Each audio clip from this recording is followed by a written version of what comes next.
Ini teh telepon. Oh iya, silakan masuk. Assalamualaikum. Wabarakatuh. Ini dari Alo, A. Maaf, dari Alo, A. Dari Allo. Iya. Di Surabaya. Halo? Halo. Ini di Surabaya. Oh, Surabaya. Iya. Monggo, Mas. Mas. Saya mau tanya ini ya. Maaf, tentu berkaitan dengan yang ini sederhana ini ya. Iya, dengan yang orang tua ini ya. Ya, jangan yang sulit-sulit, Mas. Enggak. Ketika kita dihadapkan kepada suatu kasus bahwa orang tua itu ada yang meninggalkan anak-anaknya, rupanya mereka dan bercerai dan mempunyai keluarga lain ya.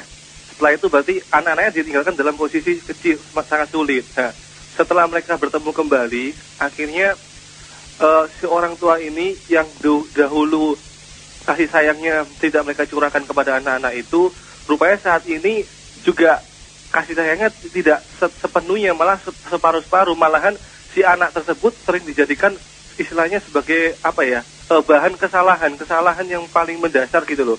Akhirnya anak tersebut harus disalahkan terus-menerus. Dan masa saya nggak habis pikir, masa ada orang tua yang mengungkit-ungkit, kamu itu sudah kukandung selama 9 bulan gini-gini, itu gimana? Maksudnya gimana orientasi kita untuk biwalidainnya itu gimana? Maksudnya kita harus terus atau gimana? Terima kasih ya. Makasih sebelumnya. Wassalamualaikum. Wassalamualaikum. Saya jadi kebagian assalamualaikumnya. Baik, waalaikumsalam warahmatullahi wabarakatuh. Memang tidak semua keluarga seideal yang kita sampaikan ini. Mungkin ada di antara ibu-ibu yang mengatakan, wah boro-boro saya mah dapat pendidikan tauhid. Bapak saya juga kerjanya hanya datang ke dukun ini, dukun itu. Ya, kita harus melihat. Jadi orientasinya ke depan, ya. Wah, saya ke orang tua saya nggak ngedidik. Ya, mulai sekarang kita tahu ilmunya. Saya akan didik anak saya dengan baik. Sekurang apapun orang tua, itu adalah takdir Allah, saya keluar dari beliau. Sejelek apapun akhlak orang tua saya harus menjadi orang yang berada di barisan paling depan untuk membantu ayah saya menemukan kehidupannya. Makin banyak menuntut dari orang tua, makin banyak kecewa. Udah, kita tidak rugi dengan, wah tapi saya mah begini. Sudah, memang itu lembarannya begitu. Yang sekarang mau kita bagaimanakan lembaran yang tersisa. Tapi orang tua saya ini suka ngungkit-ngungkit. Kita pahami memang stok ilmunya memang terbatas. Jadi merasa dengan mengungkit inilah dirinya dihargai. Kalau orang tua nambah ilmunya, itu tidak perlu diungkat-ungkit begitu. Maka ini pelajaran ibu-ibu ya. Jangan suka disebut-sebut. Mama tuh sudah hamil. Mama tuh sudah melahirkan. Mama tuh sudah menyusui. Kata anak, siapa suruh? Kan begitu. Itu tidak nambah wibawa. Percayalah, mengungkit-ngungkit jasa kebaikan itu tidak menambah wibawa. Selain menjatuhkan wibawa dan menghilangkan pahala.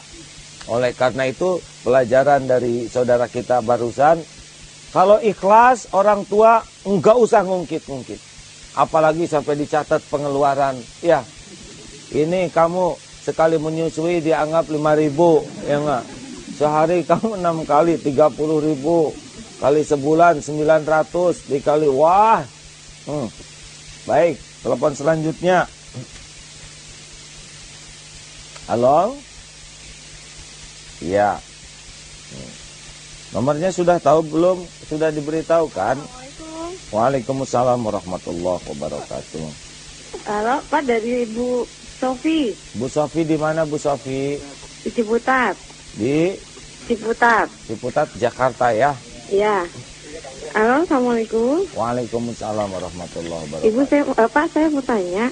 Kalau gitu, sekarang ya, kan anak-anak tuh udah pada pergaulannya sudah ini ya lumayan lebih parah daripada dulu gitu istilah kasarnya. Terlebih sekarang banyak acara-acara televisi. Nah, bagaimana caranya kita memberikan imun kepada anak tapi bukannya mereka melarang Ibu untuk tidak putranya boleh berapa? bergaul. Ya, Putranya berapa? putranya 1.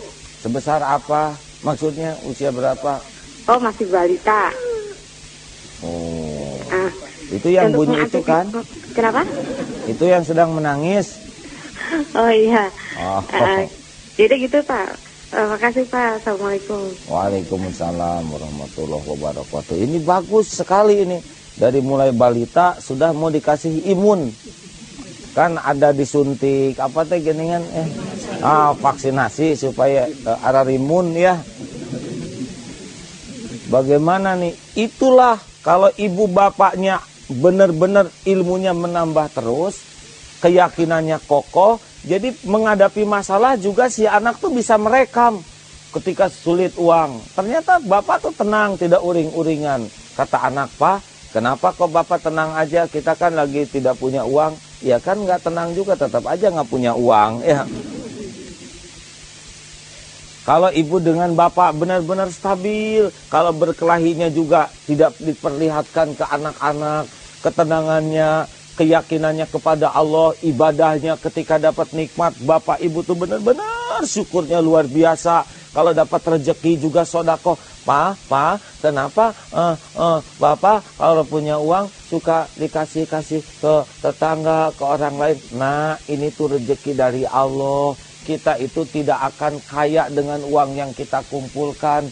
Kita itu akan terjamin kalau kita rajin sodako. Di Allah aman. Kalau kita rajin sodako, nanti kalau kita perlu Allah yang ngasih. Kalau disimpan di tabungan, boleh. Tapi kalau Allah mau ngasih ujian, 2 kali tabungan, jebol. Ya sakit, betul tidak? Nah, begitulah.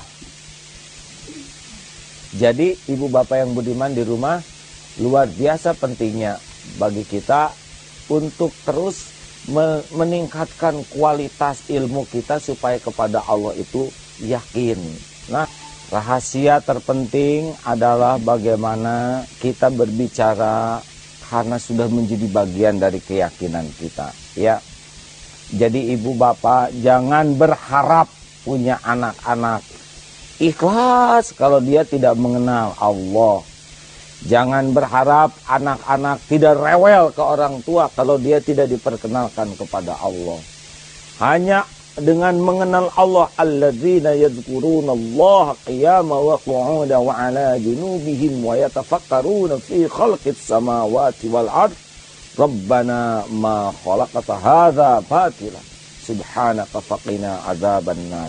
Jadi anak tuh harus diupayakan berdiri, duduk, berbaring, terus bisa mengenal Allah dengan melihat kucing berantem. Kesempatan memperkenalkan Allah.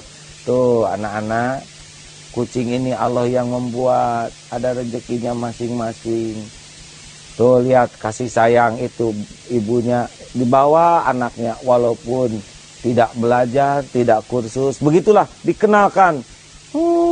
Nyamuk. Tuh nak. Nyamuk, cecak tidak punya sayap, nyamuk punya sayap.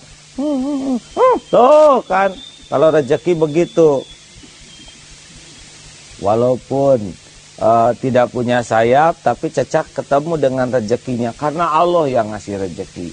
Jadi luar biasanya bagi orang yang bisa memperkenalkan Allah. Mungkin ada lagi, Mah, yang bisa ya. Sedikit tentang televisi. Televisi ya, tentang televisi bagaimana? Yang pertama adalah contoh dari orang tua.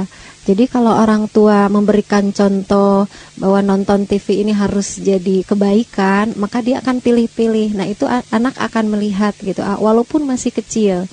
Selama kita memberitahu ke anak jangan ini, tapi kita malah menonton, itu nggak bisa anak. Oh, jadi ayah merem-merem tapi bapaknya melotot gitu. Oh, gitu ya. Kemudian yang kedua, harus ada alternatif gitu, alternatif. Oh, untuk acara TV itu alternatif. Ya, misalnya acara ini tidak boleh ditonton oleh usia segini.